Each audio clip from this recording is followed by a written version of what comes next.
Now faith is being sure of what we hope for and certain of what we do not see. This is what the ancients were commended for. Hebrews 11, verses 1 and 2. Last time we confirmed the true identity of Jesus of Nazareth beyond a reasonable doubt. Even by our very conservative estimates, we concluded that there's only a 1 in 9 times 10 to the 45th power chance that Jesus or anyone else could have coincidentally fulfilled the 7 messianic prophecies we chose.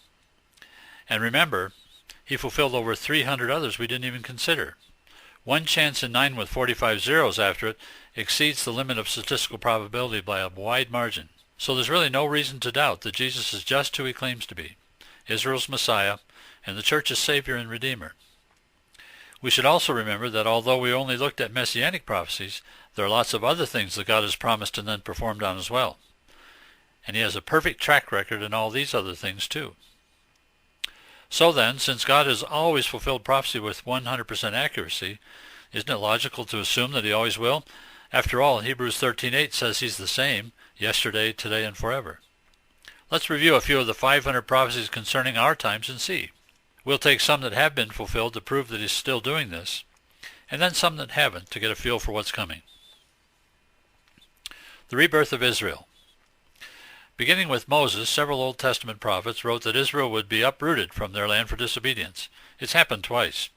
The first occasion took place in 586 BC and resulted in the 70-year Babylonian captivity.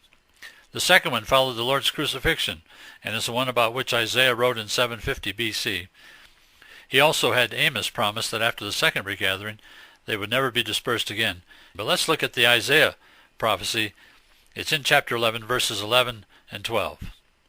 In that day the Lord would reach out his hand a second time to reclaim the remnant that is left of his people from Assyria, from Lower Egypt and from Upper Egypt, from Cush, Elam, from Babylonia, from Hamath and all the islands of the sea.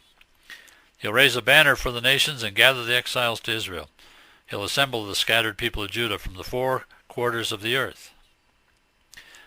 How was this fulfilled? Well, after over 50 years of a growing desire to regather in their ancient land, the Jews were finally given formal approval to become a nation again as of May 1948. From north, south, east, and west they've come in increasing numbers throughout the 20th century. And when the concentration camps were liberated at the end of World War II, a massive influx of Jewish refugees from Europe swelled their number into the millions. The prophecy's fulfillment was begun and continues to this day. Many believe God's timepiece had stopped in 70 A.D. when Judea was overrun by the Romans, the temple destroyed, and the people dispersed. But now it seems that with his people back in the land, the stage is being set for the progressive fulfillment of the other end times prophecies as well. Jerusalem becomes a Jewish city again. In the first regathering, after the Babylonian captivity, the Israelites had received permission to resettle their lands and rebuild their temple, but had not been given the go-ahead to reconstruct the walls around the city of Jerusalem. This proved to be a great handicap, since in those days a city wall was the only protection against enemy attack. Work on the temple came to a standstill because of the continuous interference of hostile neighbors. Later, when Nehemiah was given the authority to rebuild the city walls, the work of re-establishing the nation progressed more rapidly, and the second temple was finally completed. In the second regathering, Israel's Arab neighbors attacked the fledgling nation soon after the UN had formally recognized it. Jordanian troops attacking from the east captured the old city and temple precincts, and for 19 years Jerusalem was a divided city. Now some scholars see this 19 years as a parallel to the 19 years separating the date of Nebuchadnezzar's first attack on Israel in 605 BC and his third and final one in 586 BC.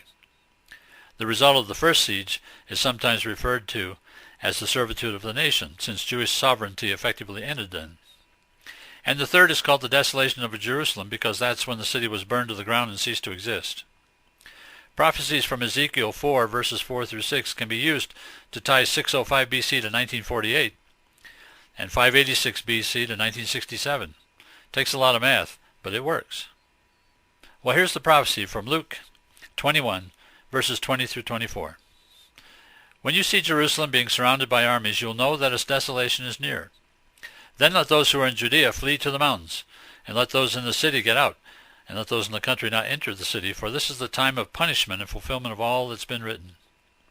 How dreadful it'll be in those days for pregnant women and nursing mothers. There'll be great distress in the land and wrath against this people. They'll fall by the sword and will be taken as prisoners to all the nations. and Jerusalem will be trampled on by the Gentiles until the times of the Gentiles are fulfilled. How is this fulfilled? Well, this is a companion prophecy to the one from Luke 19:41 through 44 that we reviewed last time. There Jesus had said the Romans would surround the city and destroy it. Here he warned them that when that happened, Jerusalem would become a Gentile city until the period of Gentile dominion ended. And indeed, when the Roman Emperor Hadrian put down the Bar Kokhba rebellion in 135 AD, finally defeating the Jews for good, he made it illegal for a Jew to enter Jerusalem. And as I stated above, in the 1948 War of Independence, Jordan captured the Old City and Temple Mount, and Jerusalem became a divided city. It wasn't until June of 1967, toward the end of the Six-Day War, that Jewish troops broke into East Jerusalem and recaptured the Old City, including the Temple Mount. The Star of David flew over the unified city for the first time since the nation had been dispersed by the Romans. The times of the Gentiles had come to an end, further indication that the end times has begun.